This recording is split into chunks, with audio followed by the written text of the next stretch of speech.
Hi friends, ఇదైతే వెంకటేశ్వర స్వామి గుడి దగ్గర జనగాం లోపల.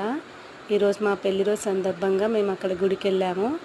అక్కడ కోనేరులో 3 తాబేళ్ళు ఉన్నాయి. మేము వెళ్ళేసరికి పైకి ఉండే, మేము వెళ్ళగానే టక్కున లోపలికి వెళ్ళిపోయాయి. అక్కడ కొంచెం కడుక్కొని వాటర్ తీసుకొని చల్లుకుందామని నేను కిందికి దిగి మళ్ళీ పైకి ఎక్కాను.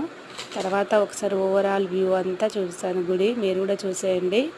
తర్వాత హనుమాన్ గుడి దగ్గరికి వెళ్ళి అక్కడ కూడా ఒక ప్రదక్షిణ చేసి తర్వాత మాకు బాబు కొబ్బరికాయ కొట్టాడు. కొట్టిన తర్వాత ఇక వచ్చేసాము. Thank you for watching.